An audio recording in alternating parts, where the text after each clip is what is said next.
And the next list is award from my boy Josh Cowlard. Josh Cowlard has actually appeared on the channel, not like person, but we've covered his list before. So he's a well-proven Ork player. He's not a meta chaser, even though he has great success with Orks. So let's take a look at his War Horde list. We have one beast boss, only one. On foot, the war boss with Follow Me Lads, another war boss, no enhancements, boss Snikrot, and Ghazghkull Thraka. Of course, Ghazghkull Thraka is amazing in War Horde. You love to see that. 3 battle line units, one of them being Beast Nagas, 2 of them being Boyz. And we're back to the 4 truck combo, my boys. You know, if you're playing War Horde and you're going to end up kind of using a lot of transports, kind of goes into what I said at the intro of the video is a lot of the time when we played War Horde, Index Hammer, trucks were in play, war bosses and units disembarking was always in play, so it's not surprising that it's coming back. It is good to see a 10-man unit of Flash Gitz on this list, as I think they're still quite useful and valuable. I think they need to cut Nobz keyword, guys. Let's push for that, right? If GW does come back to us, give Flash his Nobz keyword. Come on, dude, they'd be sick and bully boys.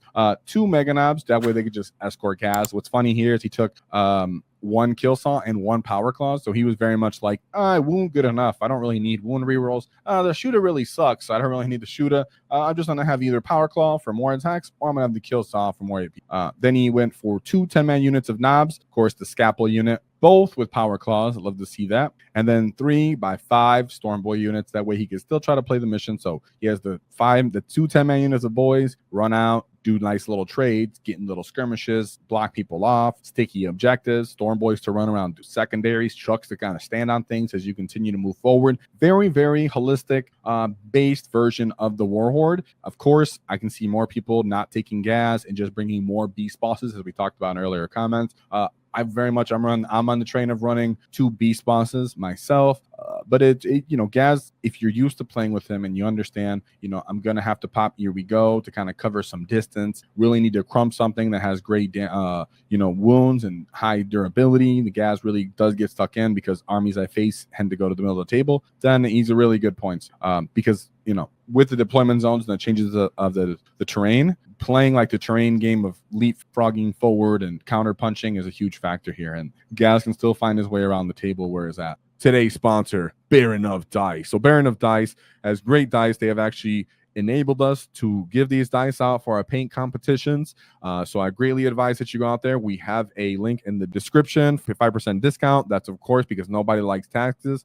Shout out to the Baron of Dice because they are actually customizing Ork dice just for us that you guys will be able to get a hold of, and they look exceptional. So shout out to Baron of Dice. Really appreciate you guys, and I really do suggest you get them. I love the actual texture these dice have. Beautiful, beautiful, beautiful. So he was at the Winchester 40k GT. This was in England. Again, like we said, it was a slower weekend. Therefore, this was a 30-man event for a GT, which, like we said, is a little bit on the lower end than some of us are used to, but that's okay. You know, like I said, Josh Cowlard has proven himself in other previous versions in Index Hammer and such, where he's a consistent Ork player. So he's definitely well refined, and he knows what he's trying to do out here. So let's take a look at what Joshua Cowlard ran into. Now, before we look right in, just want to point out obvious thing right here. He did lose his first game. You know, some people go, well, ouch, you know, that makes me wonder about him and his line of fire and fighting. I get it. But when you put up a 199 and a 93 still in Nexus, that means you're still doing something very, very much right. So he really put high scoring points, right? But if he was at a larger player events, he probably wouldn't have got second place from losing first game. But because he scored so high and did everything so well further on, it was still an excellent job by him. So let's look at what he ran into. Because, like I said, we're going to talk about Dark Angels yet again. But in this case, he brought the Inner Circle Task Force. It's a bit up in the air as for which version is better, right? Is what you would want to say. Which version of Dark Angels do you think is better? I think the version that becomes more interesting sometimes is the Inner Circle one, at least going up against Orks. So let's look at his units, and then I'll look over some of their combos and buffs so that way you get an idea. We have Azrael, because he's on every list, a Captain and Terminator, and a Librarian and Terminator armor, followed by simply 1 unit of Deathwing Knights. Of course, again, we see the Mace of Absolution. Then we have a unit of Hellblast, 2 Inceptor squads, both with assault bolters, 2 units of scouts. Like we said, there's always people playing the mid-table early, guys, trying to stage up. And then in this case, he went for double big units of Terminators. And when we look at, normally you look at these Terminators and you're like, I don't know. We'll talk about how that actually comes. And then Gladiator Lancer. So for this, let's take a look again at Deathwing Knights for those who are new. Inner Circle, of course, they get -1 damage. They get a fun redeployment from their teleport homer, where at the start of the battle you can set it up, and then kind of rapid ingress over there for 0 CP.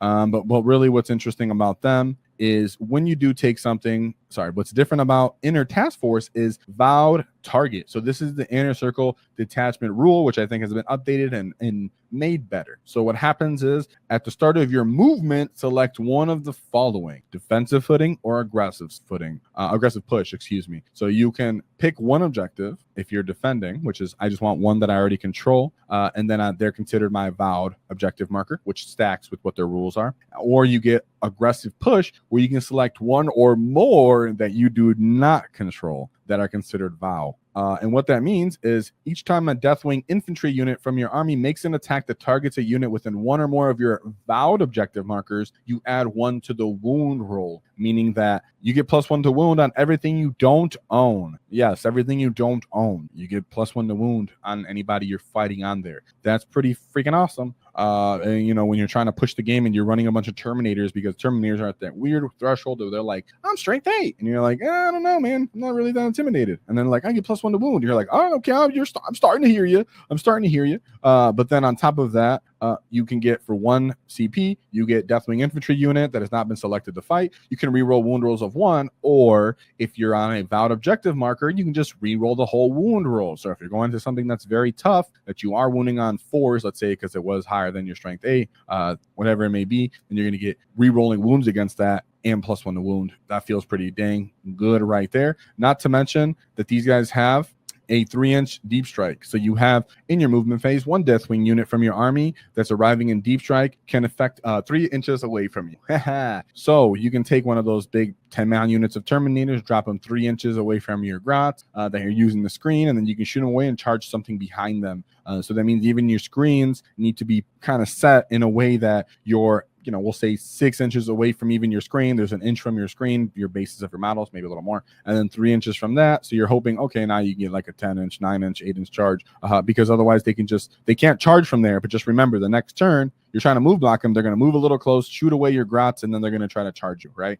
Because they cannot drop within 3 and then charge you, but it does let them easily stage on terrain, easily stage on your weak flanks of the table, and kind of start to push you. Of course, we've seen that they have a librarian, so that means now they're getting +1 to wound, re-rolling wounds, and then they also have sustained 1. And we already know that Deathwing Knights at least already hit on 2s, and then the basic Terminator squads, the just data sheet wise, they get +1 to hit. I believe I have to double check that real quick, but Terminators greatly benefit from this. They're Storm Bolters, which are typically just bouncing off some of our infantry, right? Our boys or our beast snaggers are like, well, you got bolters, what the just like 2 guys fall over. Well, if they're getting +1 to wound, if you're on an objective and they shoot you and they can choose to reroll wounds against you because they dropped it in 3 of you and they can't charge you that turn, you know, they can just try to shoot you, right?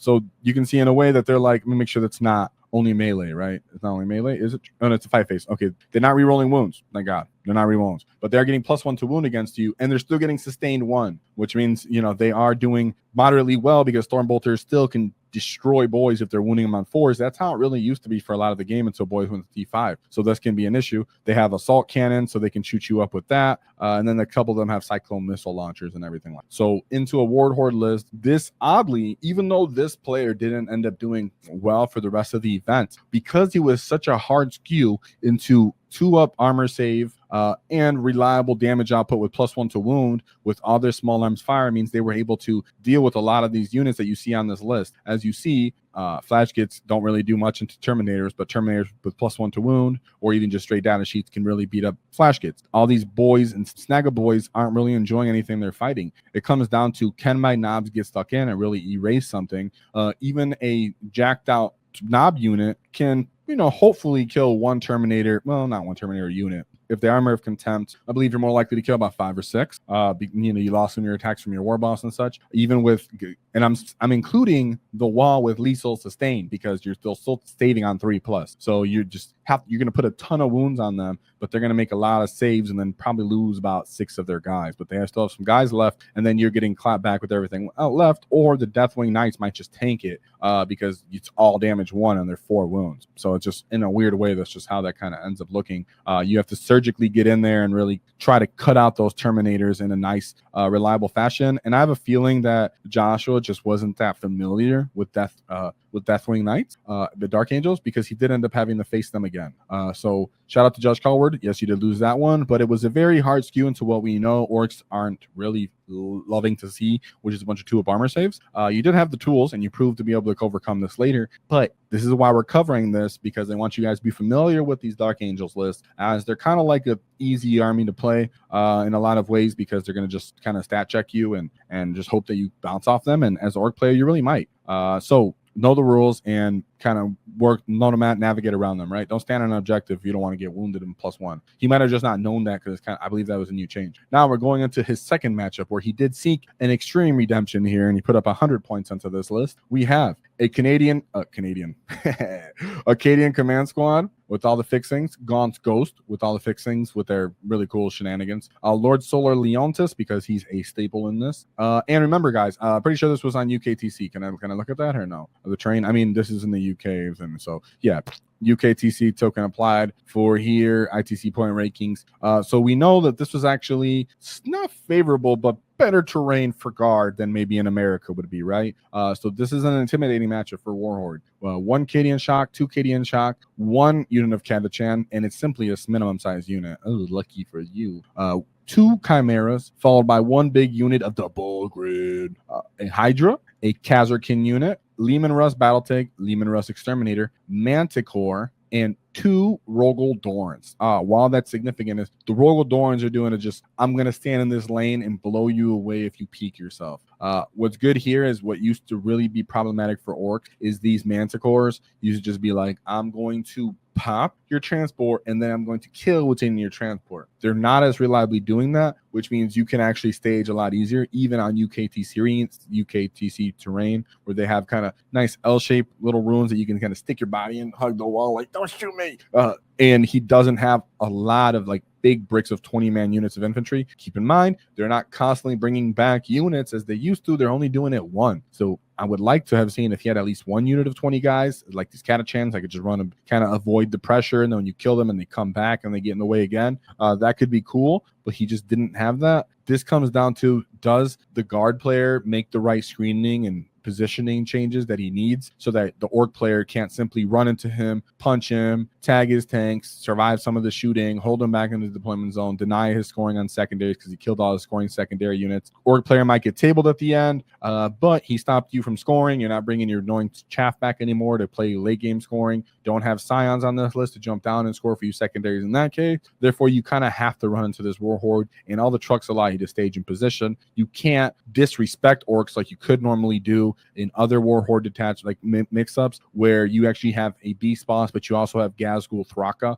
where you're like, well, even your Bulgrin, I can just run in and kind of disrespect them if I want to. And if you put a tank in the middle, which some people will do, you'll just say, I'm just going to put this Leman Russ and kind of act as a screen because he's not really that important in points, and I can hold you here, and I'm standing on the objective. Well, with Gaz, you're just giving them something to punch and then pile, consolidate, and get closer to you. And then, of course, 2-up invuln can always be rode in this matchup and get lucky. So great job by Josh. I'm not saying it was luck. I'm saying that you understood what to do and you redeemed yourself there. Playing against Ork sometimes can be very hard for Ork guard players. They need a lot of stuff to get in the way and preemptively think, where's the Ork player going to end up after his charges? And a lot of time they just don't think like that because they're trying to just shoot you as hard as they can early. Then we have this third matchup where we have the Awakened Dynasty. This is more common coming up as a detachments, but it is a bit skewed, and you'll see in this list he was a little bit too skewed for my liking. So he did have a Catan Shard of the Night, Catan Shard of the Deceiver, and he had Luminar Caesaris. What I will say is Luminar Caesaris is like old Gaz if you're not familiar, except for he gives an aura of reduce AP by 1. He's infantry, and I think he's only T8, but he does have a 2-up base armor save and a built-in armor of contempt and a 4-up feel no pain. So he's quite obnoxious to kill. What I will say is a 10-man unit of Nobz with a war boss, with lethal, sustain, crit 5s, can pick up Luminar Caesaris in one shot. It's not a great trade for points, but if the Necron player just like disrespects you like that and just says, I'm going to stand here because Luminar's tanked a lot of other things, Nobz are one of those units that can just straight clean his clock. which means you're just left with a Catan. And of course, like I always like to say, if you're not putting him into Luminar and you're just hoping Ghaz can go into him and maybe some Nobz instead, and you're using your Beast Boss, re-rolling critical 5 to sustain and lethal, and then re-rolling the hit roll, you can then instead choose to just pick the volume into the Katana, the Night Deceiver, and just kill him by straight volume by putting a ridiculous amount of damage 1 hits into him by having sustain and lethal on the 5+, and re-rolling to fish for that, and then throwing some dead wounds into him and hoping he fails some of those mortal wounds.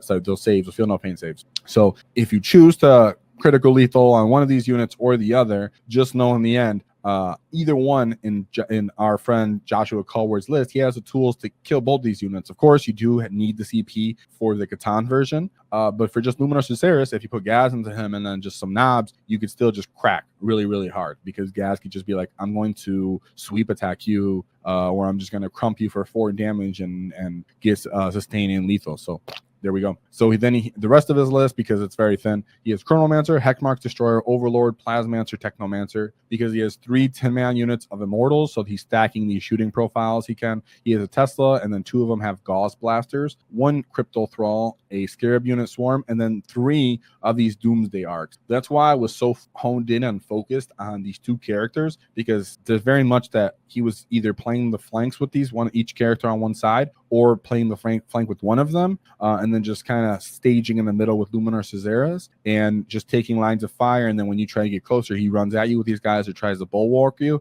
And Orks can actually be like, oh, you want to bulwark me for this one turn with these couple units? I'm just going to run you over. And that's this thing that we just have in our back pocket against Necrons, especially if you're playing War Horde. So keep that in mind. That's where like the Nobz work. That's where the Beast Boss works. And that's where Ghaz really shines, where he allows you to kind of clean the clock of a Necron unit or the army on that one WAAAGH go turn. That's really where Ghaz shines, because he can lead to that more reliable, assured outcome. Now, for the 4th list, we have, again, Necrons, and it's going to be similar kind of concept as to the kind of damage Orks can kind of provide here, but he is a Hypercrypt Legion, and he has the Silent King. The Silent King can tell people, hey, I'm going to ignore modifiers. That way, even though you're War Horde, he's not going to allow you to reduce tough. Then he has, of course, he has Emotech the Stormlord, an Overlord with the Resurrection Orb, Chronomancer, and a Transcendent Catan, followed by 1 unit of Immortals, a Hexmark Destroyer to score, 1 unit of the Lich Guard with the War Scythe. They're just not durable in that case, but they can clap and kind of close the distance quickly, so be careful. 2 units of Flayed Ones, because like I keep saying, playing the early game mid-table is very important for a lot of these different factions. And then 2 units of Locust Destroyers that we can just drop down and score. A Reanimator, because, I guess he wants to keep these Lich Guard alive, or these Immortals. I think, when they don't have the shields, they're much more likely to die. And then a Monolith. This list very comes down to, can the Necron player preemptively understand where he needs to end up and not get countercharged on the go turn when he Hypercrypt and comes down? Because Ghaz is one of the few units that's like, oh, I can actually kill a Monolith if I get into him. Even the unit of the Lich Guard are getting picked up by Nobz on the problematic turn. Transcendent Catan is still falling into the same issue, that if he runs into the Beast Boss on the go turn and he kind of gets picked up as well, Orks have the way to do that. Remember, you have grenades, you have all these trucks that you can tank shock certain units if you really have to, and Flash Gitz can actually shine into some of these units, like I just said, when it comes down to something like the Lich Guard unit, where you're just like, well, you guys don't have great up saves anymore, so I guess you're just gonna get sustained and lethal once, and then I'm gonna try to charge you. That could really be a factor too. So in our boy Joshua's case, he just systematically had tools to deal with these matchups he's going into. It does take your finesse as an Ork player to understand staging and when to commit and how to play against Hypercrypt, as it's still problematic and tough. This is a skill-based game for him to kind of overcome Hypercrypt, because as soon as you mess up, they disembark your trucks and then they shoot you away. Manir reliably kills your truck. Monolith reliably kills your truck, and then if you get stuck in combat with it, it can auto hit you. So this was a skill-based game. That's why it's not to be understated that even though he had the tools for it, it does require you as an Ork player to be quite refined with your playman and when to activate what strats when, right? Your Beast Boss and your Beast Snagger boys, if you just run into a Catan and you're not trying to go lethal, sustain, 5+ critical, unbridled carnage, re-rolling the hit roll to fish, then you're just not doing anything to Catan. If you're not doing that one specific thing, you're not doing anything. And that's why it's like, okay, I need to understand how I'm doing these combos. And then as for his last matchup, he found redemption. He said, it's the Lion, man, right? So Dark Angels came in again, but in this case, it was the Vanguard Spearhead. So he wasn't dealing with the inner circle shenanigans and additional wound rolls, but he also wasn't dealing with a Terminator spam. So let's look. We have Azrael. Did I show Azrael last time? Hopefully I did. But for Azrael, what he does is he also gives you a sustain 1, which on the other Dark Angels list with the Hellblasters, he most likely had them with them, and then they were getting sustain 1 because Hellblaster's right here. So he's getting sustain 1, and he's getting additional CP from Azrael. He has a Lieutenant with Shadow of War, and then Lionel Johnson. Right away, you can see no Terminator characters. So you have the Assault Intercessors, 1 Centurion Devastator squad with twin las cannons and fire missile launchers, of course. 2 units of Deathwing Knights, but as we've seen, they do not have their character support. They're not getting sustained. They're not getting free strats. They're just chilling. Then we have an Inceptor squad with the plasma incinerators. Very good. They can very much go off, but the problem here is if you're staged in truck and they come down and they're trying to pop your truck, yes, they could pop your truck, but now you're just kind of in the open, right? So the timing of the plasma inceptors of actually coming down and killing you is like, oops.